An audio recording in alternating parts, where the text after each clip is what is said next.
ontem de ontem, o Senhor falou comigo muito forte e me trouxe novamente a este texto de Lucas 5, quando Jesus comissionou, fez o convite a Pedro, a André, a João, a Tiago, para andar com ele, servir a ele, viver com ele, caminhar com ele.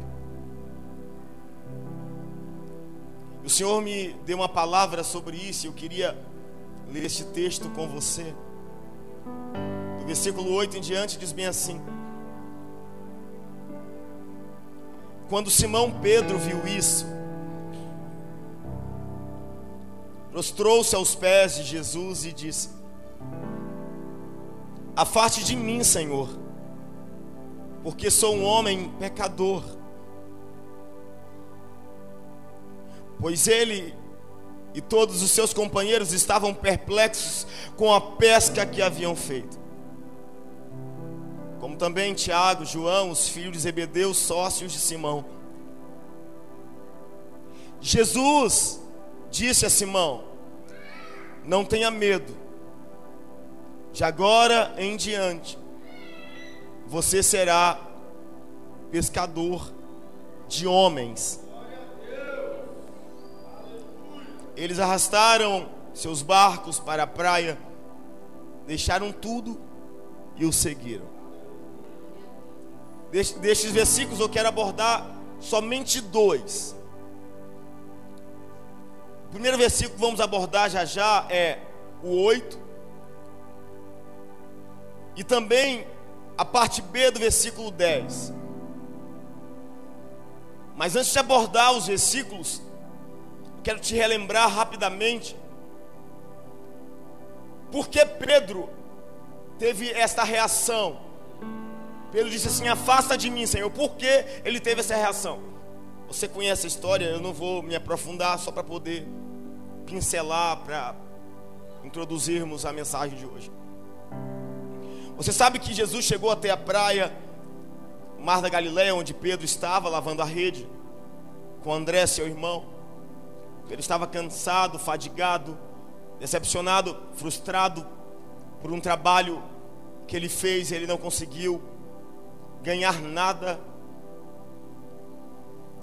Jesus o encontra, vê o barco dele, entra no barco dele e fala para ele: Pedro, joga a rede novamente. Você conhece a história. Pedro disse assim: Senhor, eu estou cansado, pesquei a noite toda, mas como é o Senhor que está mandando, eu vou jogar a rede. Pedro então ele vai pela obediência, porque a obediência tem que ir além do cansaço, a obediência tem que acontecer além das contrariedades da vida, a obediência precisa permanecer além das frustrações da vida, a obediência tem que ser maior que as decepções que você enfrenta. E Pedro estava decepcionado, frustrado, fadigado, cansado, deprimido. Jesus falou assim: joga a rede de novo. Pedro não deu ouvido à decepção, ao cansaço, à fadiga, ao embaraço, e disse: já que o Senhor está falando, eu vou jogar, porque o Senhor diz. Assim para o seu irmão: obedecer a Deus vai além da sua história, da sua circunstância. Obedecer quando está tudo fácil, isso não é obediência, isso é concordância. Menino, faz isso. O que o pai pediu para fazer é o que ele queria fazer, ele faz tranquilo. Tudo bem, pai, isso não é obediência, isso é concordar com aquilo que você já queria fazer. A obediência é quando alguém vai contrariar você, quando a palavra vai de contra você, contraria você. Aí você fala assim: eu não queria fazer, mas eu vou fazer, porque a palavra diz para eu fazer. É como perdoar as pessoas. A maioria não gosta de perdoar, mas todos querem ser perdoados e subir ao céu. Aí você fala assim: eu não queria perdoar, mas como meu Senhor me ensina a perdoar, eu te perdoo, infeliz. Quando Pedro joga a rede, ele faz uma pesca que ele nunca tinha feito antes. É necessário expandir isso enfatizar que Pedro era um pescador experiente de muitos anos. O passado de Pedro era na pesca, ele aprendeu a pescar. O presente de Pedro era a pesca, ele estava pescando. O futuro de Pedro provavelmente seria pescaria, porque ele tinha uma sociedade no ramo. O que ele entendia de passado, presente e futuro era pescar. O que você entende da vida? O que você faz de melhor na sua vida? O mundo de Pedro girava na pesca. Se tinha alguma coisa que Pedro entendia era pescar. Balão, anzol, isca, sabia tudo disso. Mas quando Jesus manda ele voltar e lançar a rede, onde ele já tinha lançado a noite toda, ele lança pelo poder da palavra de Cristo, e ele fica perplexo, ele fica impactado, diz a Bíblia, porque ele passa por uma experiência que tantos anos de pescaria nunca havia dado a ele. Então ele pensa: que é isso? Se eu treinei a vida toda para isso, pesquei a vida toda nisso, nunca pesquei como hoje. Isso não é normal. Esse homem, esse nazareno, ele não é normal. Ele não é homem como eu. Pedro tem um susto, porque ele encontra na palavra de alguém que ele pensava que era um homem, um mestre ou um profeta. Ele entendia que aquela palavra que soava aos ouvidos dele era Deus. Deus.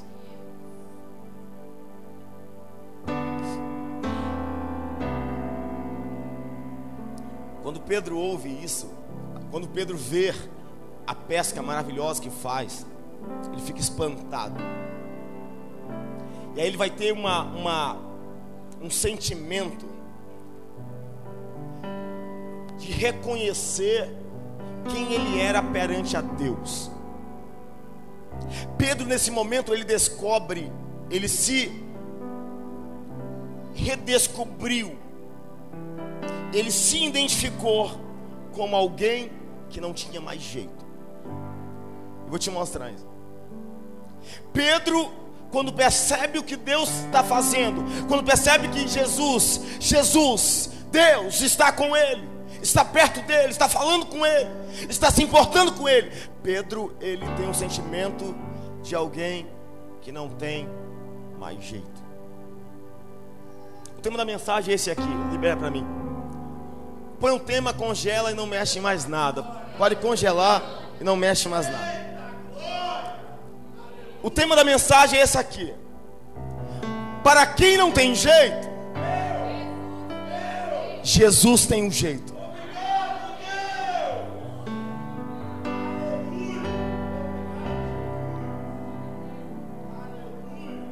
Quantos de nós já ouvimos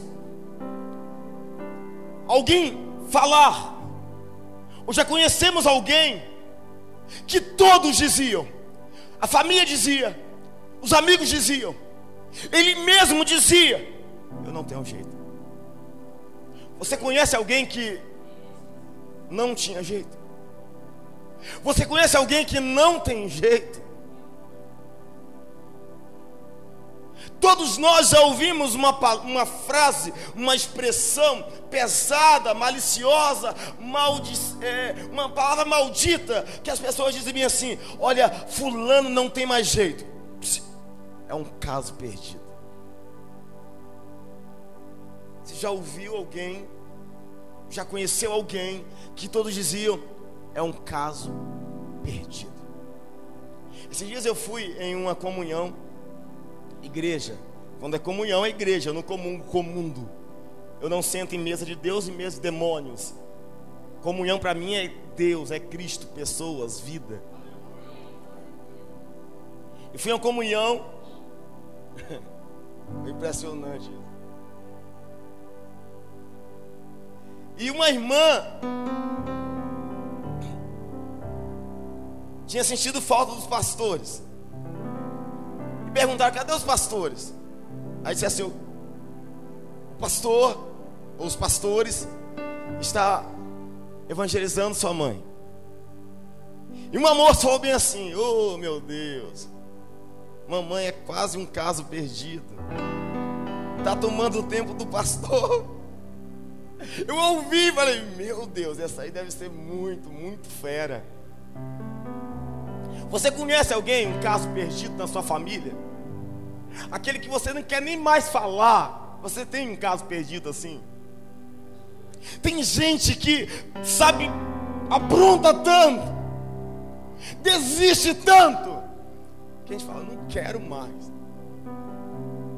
Não quero mais fazer, não quero mais servir, não quero mais ajudar. Não dá. Fala assim pro seu irmão: para quem não tem jeito, Jesus tem um jeito. Calma aí. Eu queria, quem está aqui comigo desse lado, assim, amém. Esse lado aqui, nós vamos ler a primeira frase do tema. Para quem não tem jeito. Eu vou contar 1, 2, 3, você vai dizer para quem não tem jeito. Quando vocês disserem para quem não tem jeito, essa turma aqui profetiza dizendo, Jesus tem um jeito. Vamos lá? Mas assim, é para dar jeito em tudo na nossa vida hoje, tá bom? Amém? Entenderam aqui? Todo mundo? Tá ligado aí na videira? Vamos lá? 1, 2, 3. Vamos aplaudir o Senhor, que dá jeito em tudo.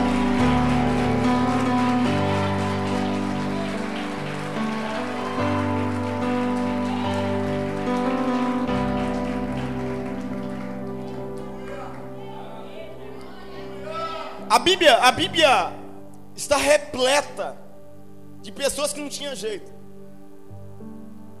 Quem dava jeito em Jacó? Cara sem jeito. Jacó era filho de crente, neto de crente. Aliás, Jacó era filho de Isaac, neto de Abraão, amigo de Deus. Não tinha jeito para Jacó. Davi, pobre em Belém, abandonado pelo pai, confrontado, humilhado pelos irmãos, não tinha jeito. José, vendido, escravo, caluniado, trancafiado, preso, não tinha jeito. Moisés, foragido da justiça egípcia,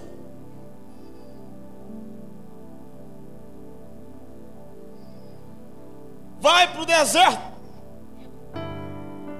Aquele que era príncipe passa a ser um homem simples.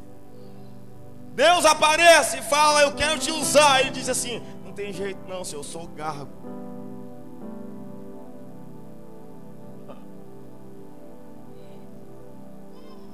Fala assim, seu irmão, para quem não tem jeito, Jesus tem um jeito.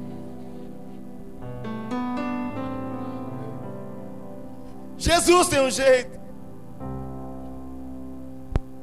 Agora, vamos entrar no nosso tema então. Nós vamos mergulhar nestes versículos que lemos e vamos perceber dois exemplos, duas histórias. A primeira é a de Pedro. Pedro representa as pessoas que pensam que não tem jeito. Se você entende que não tem jeito, você fala, pastor, não tem jeito para mim, pastor, esquece esse negócio.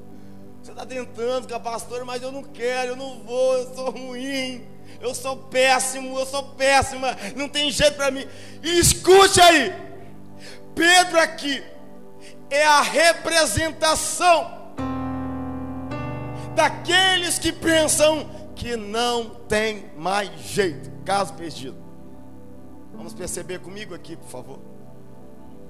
Versículo 8. Eu quero defender meu argumento. Pedro então, ele tem a experiência maravilhosa com Jesus. Ele percebe quem Jesus é, além de homem, além de profeta, além de um bom mestre. Jesus é Deus.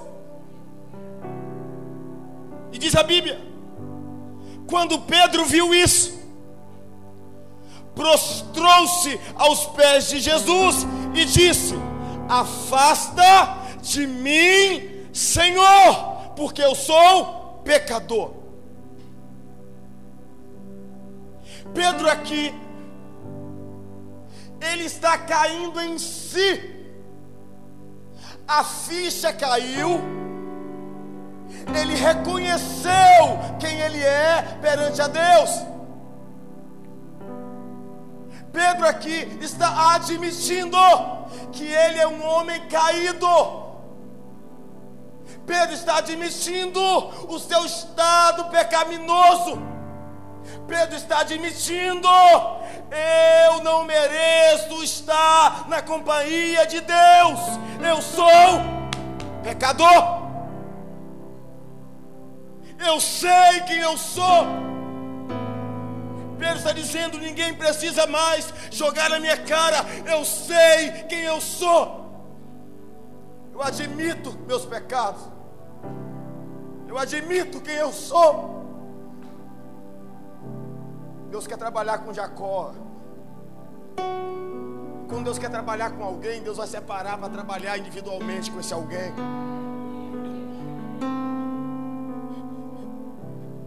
Jacó voltou para acertar a vida com Esaú.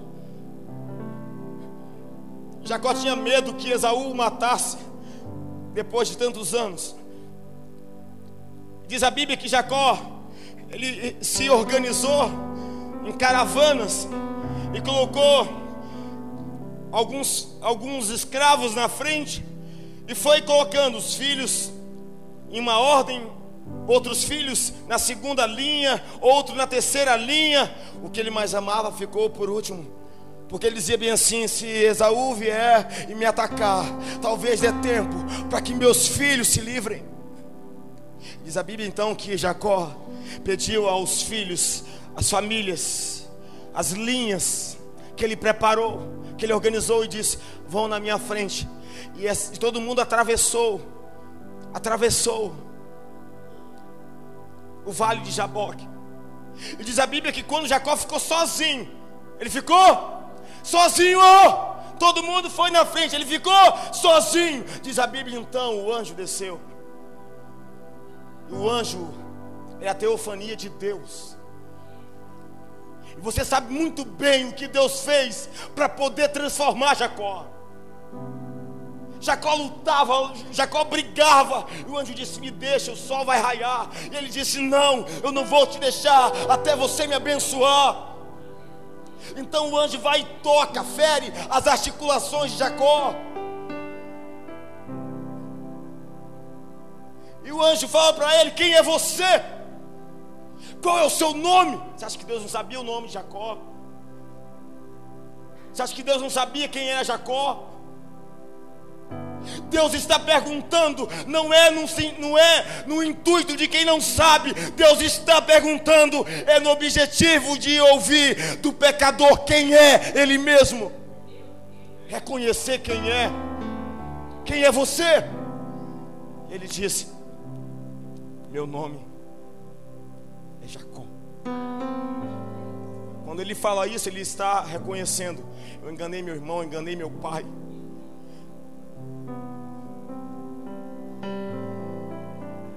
Sou esse aí mesmo que o Senhor sabe. Mas Deus quer que o homem fale. Sabe o que é confessar diante de Deus? É vomitar a comida podre que te faz mal o tempo todo.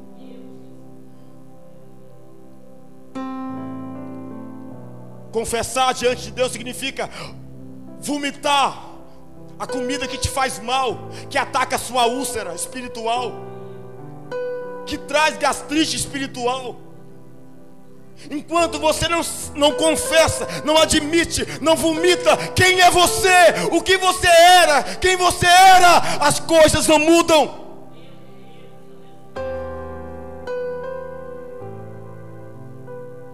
Pedro reconhece isso. Ele fala bem assim: primeiro, a primeira reação de quem acha que não tem mais jeito, porque está atolado, mergulhado no pecado. Pedro diz: afasta de mim, Senhor. Ele pede a Jesus para que se afaste dele. Na ótica humana, alguém diria: Pedro está dizendo não para Jesus, não para Deus. Não. Tem momentos na nossa vida que a gente está tão arrebentado, tão humilhado, que a gente fala assim: Deus, não, Deus, eu não quero. Não é eu não quero porque eu não te amo, eu não quero porque eu tenho medo de decepcionar o Senhor.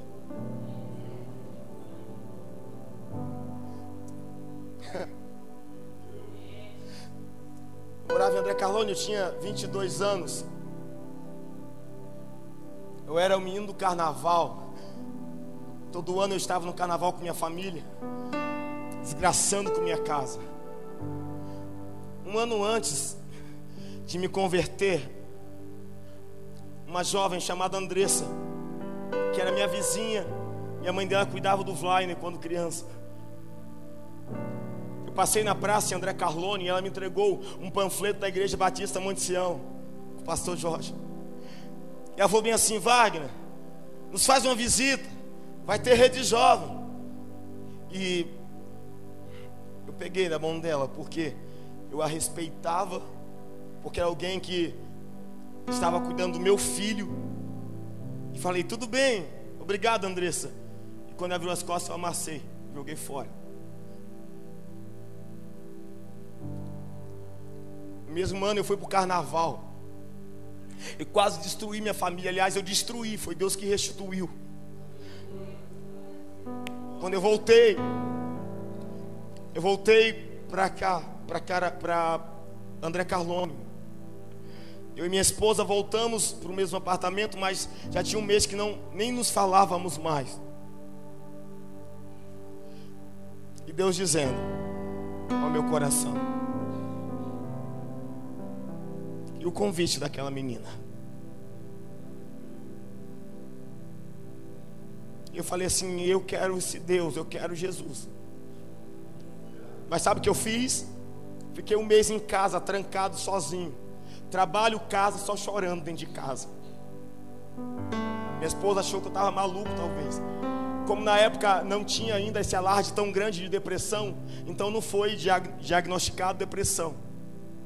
Mas eu fiquei um mês em casa, chorando. Eu sabia o que eu queria, mas não tinha força. Qualquer coisa que eu via de Deus, eu chorava. E eu lembro que a oração que eu mais fazia, até hoje é a que eu mais faço. Eu dizia assim para Deus: Deus, eu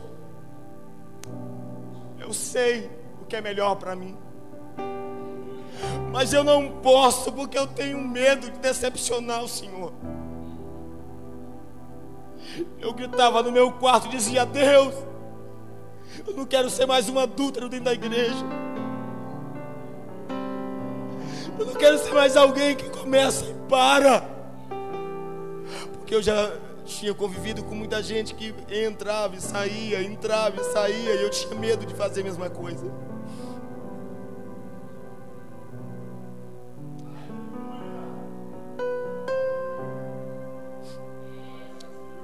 Pedro está dizendo assim: afasta de mim, não porque o Senhor é ruim, é porque eu não presto, eu não sirvo para ti. Talvez eu pregue aqui hoje para pessoas que querem, que desejam, que amam a Deus. Eu sei disso, porque se você não amasse a Deus, aqui você não estaria. Se você não quisesse algo com Deus, você não viria para cá. Você teria tantas coisas para fazer. Mas eu olho para um povo, eu olho para uma geração, para homens, para mulheres, para jovens, que independentemente das circunstâncias, estão gritando, dizendo: Deus, se afasta. Mas na verdade eu te quero mais que tudo em minha vida. Deus entende que a sua recusa não é porque você não quer, mas é porque você tem medo.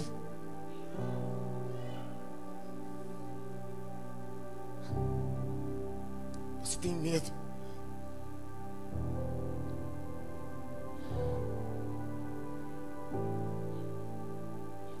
Quem sou eu, Senhor? Quem sou eu, filho do homem, para que te lembres de mim?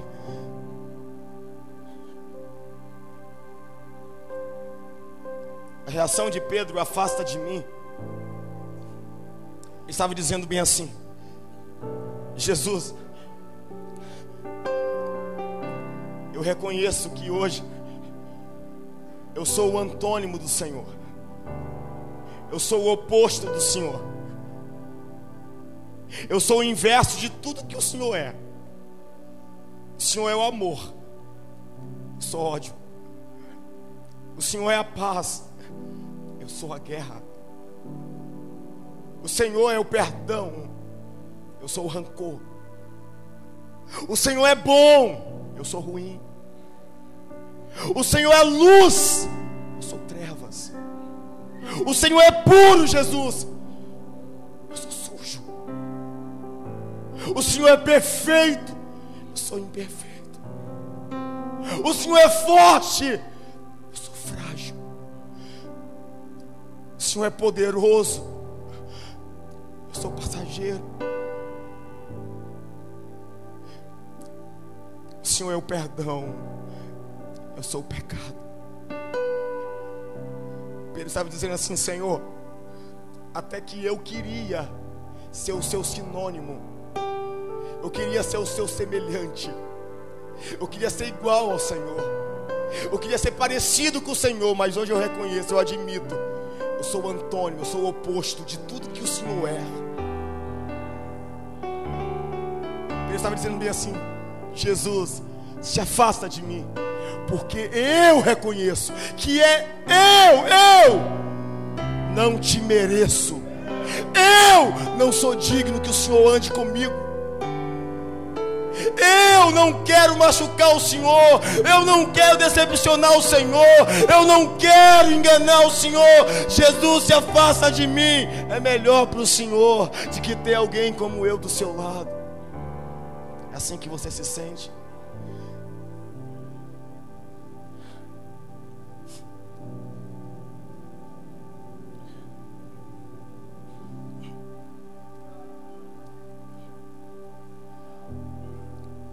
Você já teve amigos barra pesada?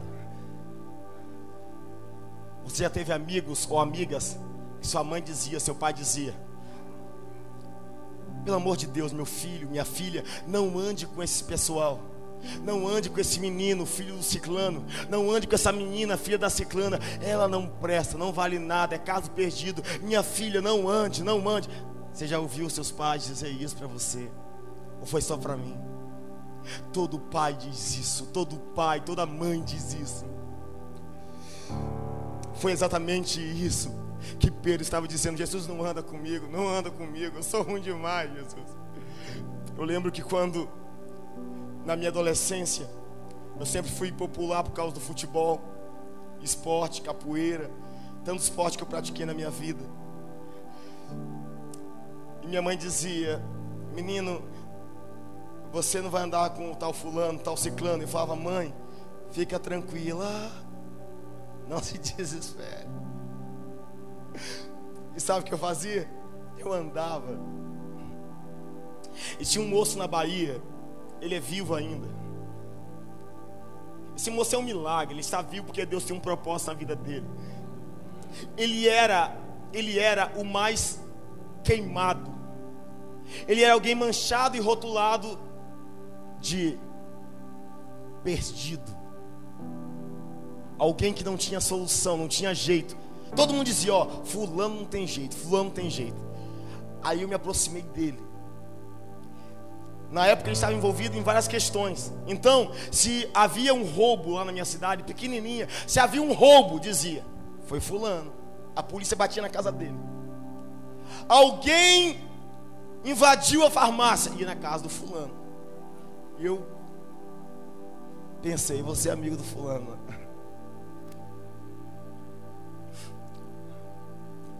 Presta atenção.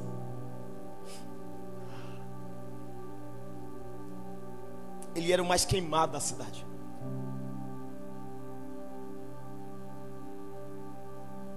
Porque eu me aproximei dele.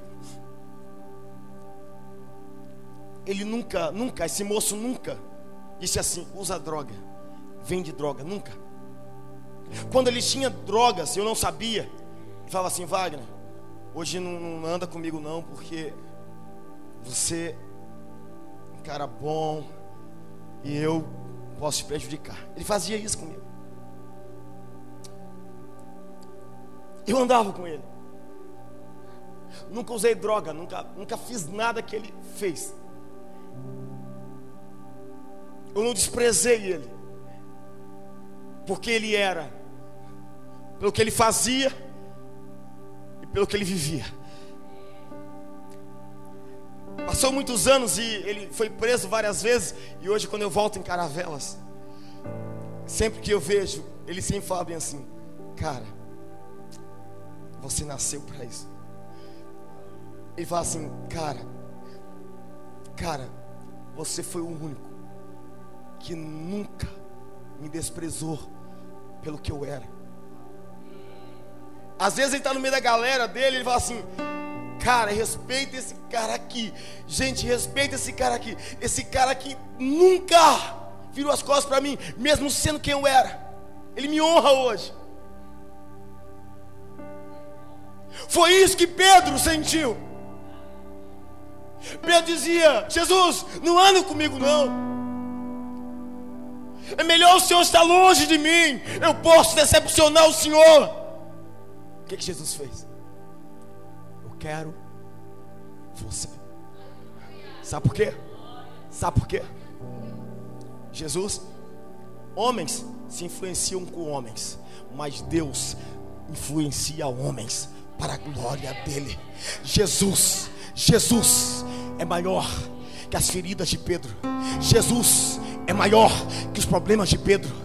Os problemas de Pedro nunca influenciariam Jesus, mas a glória de Jesus influenciou para sempre a vida de Pedro. Escute isso: os seus problemas, as suas feridas, os seus medos, os seus pecados nunca será maior do que a glória pesada de Deus sobre você, sobre você, sobre você. Aleluia. Escute, a mulher hemorrágica, 12 anos, Israel, considerada impura, e todos aqueles que eram impuros, lepra ou hemorragia, não poderiam tocar em ninguém, e nem tocar em nada, porque se alguém impuro tocasse em alguém ou em uma coisa, tinha que ser descartada, porque a impureza vai influenciar, vai contaminar quem se aproxima do impuro. A mulher impura, quando ela toca nas vestes de Jesus, ela é impura. Ela toca nas vestes. Na mentalidade judaica era: Jesus, pega essas vestes e joga fora, está contaminada, está impura, porque a mulher impura tocou. O que está escrito na Bíblia?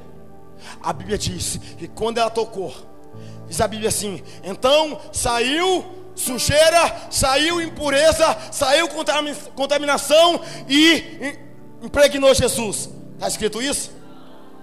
Saiu a doença dela e Jesus ficou doente. Está escrito isso? Não. Jesus, ele vai contra as leis do homem. Quando ela toca em Jesus, a contaminação dela não contamina Jesus, mas o poder de Jesus. Está escrito na Bíblia: quando ela tocou, Jesus disse: de mim saiu poder.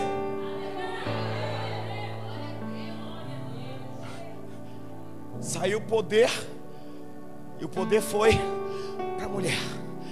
E ela disse: eu estou sarada, eu estou curada, eu estou sarada, eu estou curada, eu estou sarada, eu estou curada. Escute aqui: a sua proximidade de Jesus não vai te condenar, a tua proximidade de Jesus não vai te matar. Isso é conversa do diabo, porque quem se aproxima de Deus, ele jamais rejeitará um coração quebrantado e contrito na tua presença. Ele não vai te rejeitar. Ele não vai te rejeitar. Ele não vai te rejeitar. Não vai. Afasta de mim, Senhor, porque porque eu sou pecador. Pedro estava lembrando o que diz Isaías 59, versículo 1 e 2. Pedro lembrou o que Isaías tinha dito. Isaías disse: vejam, os braços do Senhor não está tão curto que não possa salvar, seus ouvidos tão fechados, tão surdos que não possa ouvir, mas as suas maldades afastaram vocês do seu Deus, e os seus pecados esconderam o rosto dele de vocês, e é por isso que ele não os ouvirá.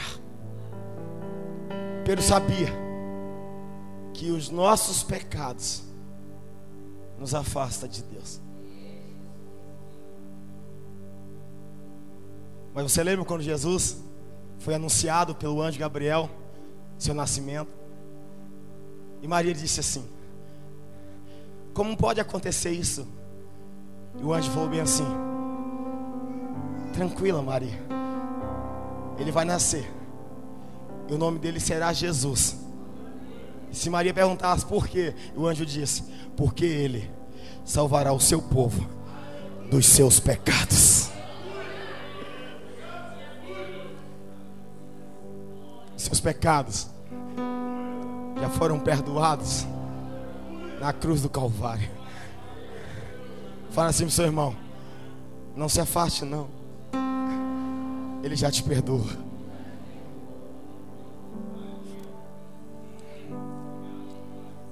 Para quem não tem jeito, acha que se afastar de Deus é melhor. Para quem não tem jeito, sempre quer largar as coisas da igreja, do ministério, porque pensa: para mim não tem jeito. Quer ver um crente encruado? É sinônimo que já já ele vai largar alguma coisa. Se você vê um crente que largou alguma coisa, espere, porque se ele não entender que a proximidade de Deus cura ele e não o contrário, ele vai largar tudo conforme o tempo. Um dia alguém feriu demais meu coração.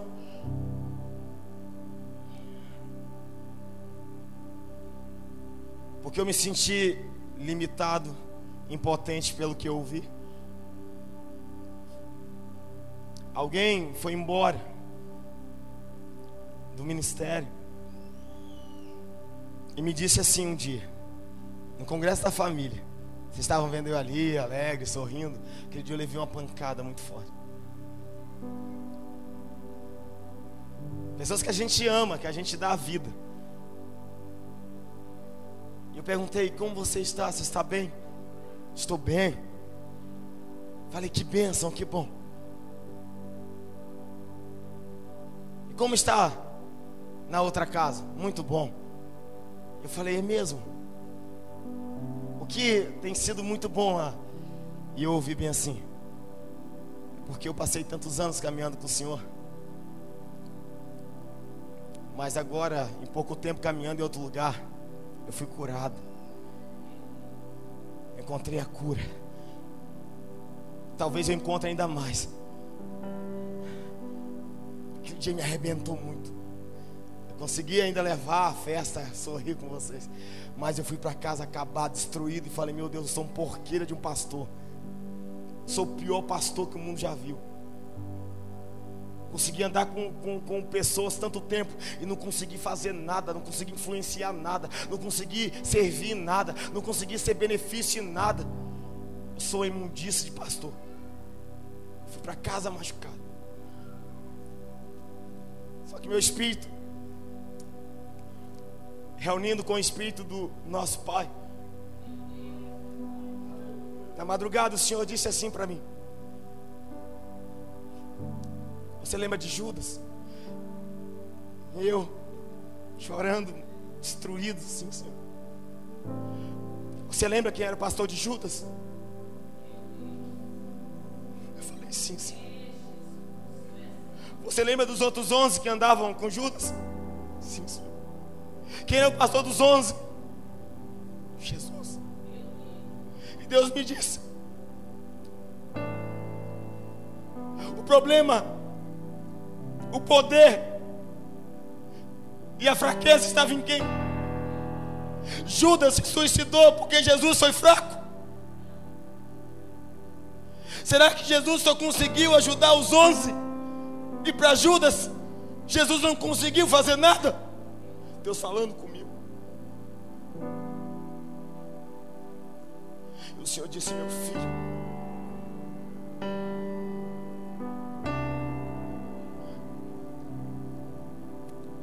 não deixe que as pessoas te culpam daquilo que elas mesmas não querem cura. Talvez você ouviu de muita gente dizendo: a culpa é sua, a minha vida é assim porque você fez isso.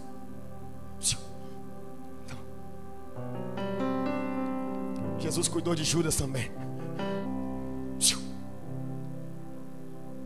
Sabe o que a Bíblia diz? Que o poder do Senhor se aperfeiçoa nas nossas fraquezas.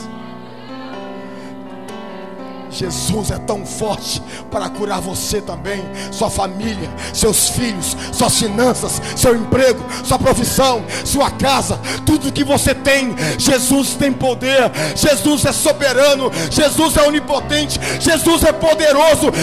Ele vai mudar tua história. Você pode aplaudir esse Deus?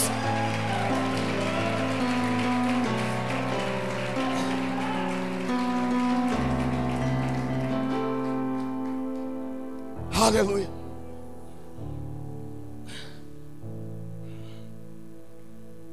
Escute bem. Eu quero concluir. Primeiro foi Pedro representa aqui aqueles que pensam que não tem mais jeito. E quem pensa que não tem mais jeito quer se afastar de Deus por causa dos seus pecados. Jesus morreu por causa deles, por causa dos seus pecados. Ele morreu para se aproximar de você, te dar livre acesso. Livre acesso. Não deixe o diabo te enganar. Quando você entende que você é pecador, como Pedro entendeu, ele diz assim: Senhor, se aproxima de mim. Se aproxima de mim. Vamos lá. Segundo conselho, segundo fato importante nessa passagem. Se Pedro é a representação de quem pensa que não tem mais jeito, a segunda parte é: Jesus é a solução para quem não tem mais jeito. Vamos ver comigo? Pedro fala: se afasta, eu não sirvo para ti. Olha o que Jesus vai dizer para ele. A solução de Jesus. Versículo 10, só a parte B. Jesus disse a Simão: não tenha. Pedro fala assim: se afasta de mim. Eu não sou o que o Senhor quer. Eu não sou quem o Senhor quer usar. Jesus disse a solução: não tenha medo. Pedro fala: Senhor, eu não conseguirei. O Senhor disse: não tenha medo. Que medo é esse que Jesus está falando para Pedro? Jesus está dizendo: Pedro, não tenha medo de se aproximar de mim. Pedro, não tenha medo de começar uma caminhada comigo, já pensando se você vai conseguir terminar. Não tenha medo. Pedro, não tenha medo de pensar que vai me decepcionar, porque eu estou te vendo agora no seu começo, mas eu já sei qual é o seu fim. Não tenha medo. Não tenha medo. Não tenha medo dizendo: eu não conseguirei porque eu sou pecador, eu não conseguirei porque eu não tenho um jeito. Não tenha medo. Não tenha medo. Quando a gente percebe Jesus dizendo: não tenha medo, Pedro, não tenha medo, filho, o que traz à nossa mente? Uma reflexão. Às vezes, você que foi criança, que ainda é uma criança, os filhos, os pais, na hora da refeição, fazia aquela verdura, a sua primeira verdurinha, você já sabe falar: Aí a mamãe fala bem assim: filho, come essa aqui. Não gosto não. Come, filho, beterraba é bom para a saúde. Não gosto não. Aí o pai sempre pergunta: peraí, mas você já comeu? E ele diz: não, mãe, mas eu não gosto. Pedro está com medo de começar algo que ele nunca tinha começado antes.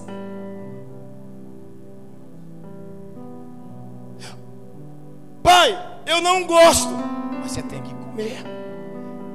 Nem sempre você vai comer o que gosta. Tem muita gente que não gosta de médico. Não gosta de médico. Eu odeio médico, eu odeio hospital. Mas tem momentos na vida que não tem jeito. Você desmaia, cai lá, passando mal. Alguém pega, chama a ambulância. Ele não foi de ônibus, não foi de Uber, não foi por si próprio. Aí a ambulância vem, a SAMU vem e leva ele. Quando ele acorda, já está onde? No hospital. Quem está atendendo ele? O médico. Não quis ir por bem, foi nos braços. Eu não tomo remédio, só tomo chá, eu não tomo remédio. Mas uma hora que você precisar, vão te colocar remédio de goela lá dentro. Aí a mãe fica: toma, filhinho, é bom. Não, não gosto, é amargo. Toma, não gosto, é amargo. Toma, não gosto, é amargo. Já viu o pai? O filho está com febre, tá passando mal. Aí a mãe fala assim: ai, amor, é tão difícil fazer isso. Fala: não, mas vamos fazer. Bebe, bebe, bebe. Dói o coração fazer isso com o filho, mas a gente faz. Por quê? É pro bem dele. Jesus está dizendo: Pedro, eu sei que você está com medo, eu sei que você está pensando coisas negativas, mas você tem que começar. Uma hora você tem que aceitar, rapaz. Senhor, mas eu tenho medo, eu acho que não vou dar certo, eu acho que eu vou pecar, eu acho que eu vou cair. Rapaz, quem é Deus aqui, Pedro? Você está começando hoje pensando já na queda, ao infeliz. Fala assim para o seu irmão: às vezes o remédio é amargo, mas tem que tomar. Tem que tomar. Eu não gosto de beterraba. Toma, é bom para o sangue, menino. Come. O Senhor disse: Pedro, não tenha medo. Você precisa experimentar. Escute aqui, eu fico apaixonado quando eu vejo tanto rostos novos, porque quando eu vejo pessoas novas aqui, meu coração acende tanto, porque eu já penso: vai ser um pastor, vai ser um missionário, vai ser um adorador. Escute, o evangelho não é a minha história. O evangelho não é a minha história, Eliane, não é a minha história.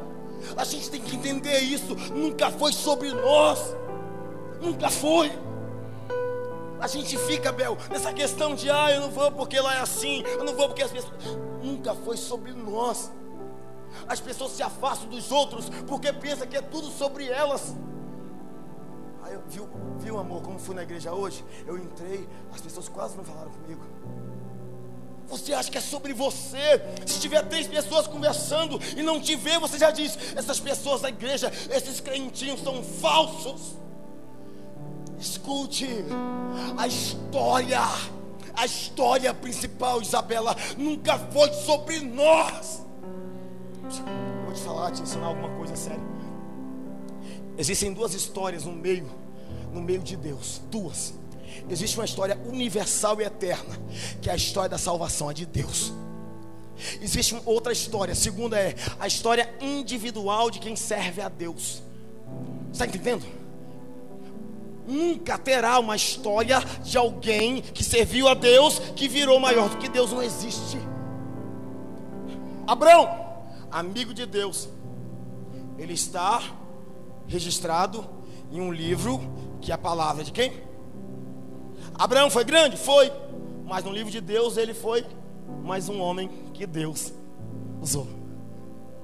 Davi, homem segundo o coração, o rei mais amado, brilhante, mas Davi apenas viveu a história de quem? De quem? José, governador do Egito, ajudou a família, que lindo, mas ele apenas viveu a história de Deus. Fala bem assim: nunca foi sobre nós, sempre foi sobre Deus. Você pode aplaudir esse Senhor. Hey!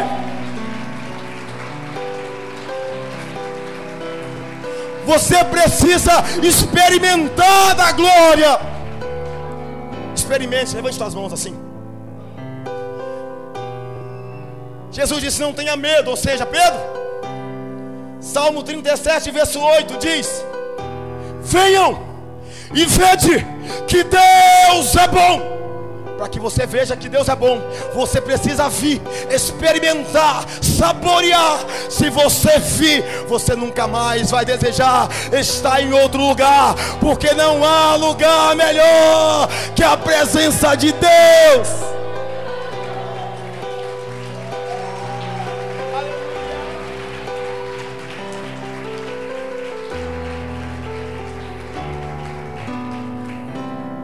Escute. Jesus é a solução para quem não tem jeito. Como? Não tenha medo. Jesus sabe quem é você. Você não vai surpreender Deus nunca. Ele já sabe o seu início, seu meio e seu fim. Jesus fala assim: primeiro, não tenha medo. Pode vir, meu filho. E depois ele fala bem assim: de agora em diante você serás pescador de homens. Olhem para cá. Quero concluir, olha para cá, rapidinho. Olhem para cá. Jesus disse: primeiro, não tenha medo. É eu que te ajudo. Segundo, de agora, o tempo real, o tempo que você reconhece quem você é, o tempo que você entende a sua fragilidade humana, o tempo que você sabe que é um homem caído, uma mulher caída, de agora em diante você serás um pescador de homem. Agora, em Lucas, o texto diz: você serás. Aí você pensa assim: tá, Pedro será, mas como? Como ele será? Será, não, Pedro vai se esforçar e vai conseguir. Pedro tem algumas qualidades e por isso ele será. Esse texto de Lucas 5 diz: você serás. Mas em Mateus e em Marcos, os dois evangelistas usam uma palavra, um termo que vai elucidar como Pedro será um pescador. Como ele será? Porque assim, você será, tá? Mas como? Por ele. Marcos e Mateus falam bem assim, que Jesus disse: de agora em diante, siga-me, e eu os farei pescadores de homens. Então, olha o resultado do produto final. Pedro, ele não se tornou um pescador de homens por ele. Jesus disse: Pedrão, não tenha medo, sabe por quê? Eu estou te garantindo que no final você será um pescador de homens. Sabe por quê? Porque eu te farei. Eu vou fazer de você alguém melhor. Eu vou fazer de você uma pessoa extraordinária. Eu vou fazer de você. Então, por que não tem medo de se aproximar de Jesus? Porque quem vai transformar você em pescador de gente não é você mesmo. Quem vai transformar você em um homem melhor não é você mesmo. Você não pode, não é meritório, não é porque você é bom. Jesus disse: é eu que vou fazer de você. Está entendendo? Está entendendo? Não é o vaso que diz bem assim. O vaso diz assim: eu quero ser um vaso de banheiros de luxo. Aí o outro fala assim, antes de ser formado: eu quero ser um vaso de boteco. Não. Quando se faz os vasos, né? Se faz os vasos. Quem vai determinar se esse vaso vai ser o mais caro para a Índia, para Dubai, e esse aqui vai ficar lá em... não vou falar o nome de bairro não, que fica feio. Meu povo é de todos os lugares, que é o povo de Cristo. Então, escute. Jesus disse: o seu resultado final não vai depender de você, depende de mim. Eu me comprometo que eu te farei. Agora, eu só quero terminar. Você me permite terminar? Com duas revelações. Espere. Olha, mas atenção, olha para cá. Olha para cá. Olha para cá. Jesus disse então: eu o fala assim, farei. Observa que a responsabilidade maior é de Jesus. Venha que eu vou te fazer um pescador. Isso não é brilhante? Você entrar numa empresa, aí o patrão fala assim: venha, mas senhor, eu não sei fazer nada. Não, eu vou te fazer um empresário. Não, mas eu nunca vendi. Eu vou te fazer um empresário. Mas eu nunca negociei. Eu vou te fazer. Venha, cara, venha. Jesus disse: eu farei. Qual é a palavra? Concluindo.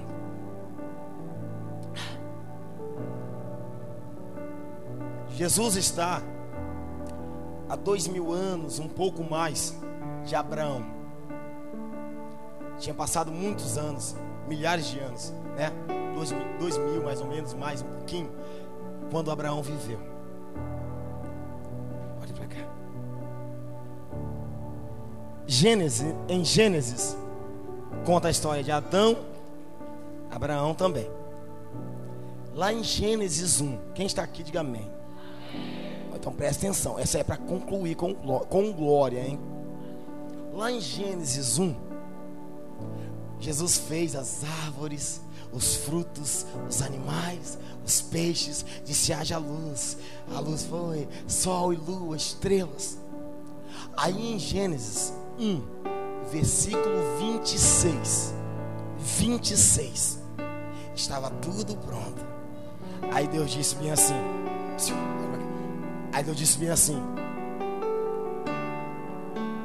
faremos o homem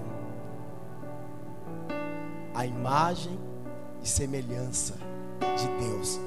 A mesma palavra, ó, Deus fazendo o homem. Faremos o homem.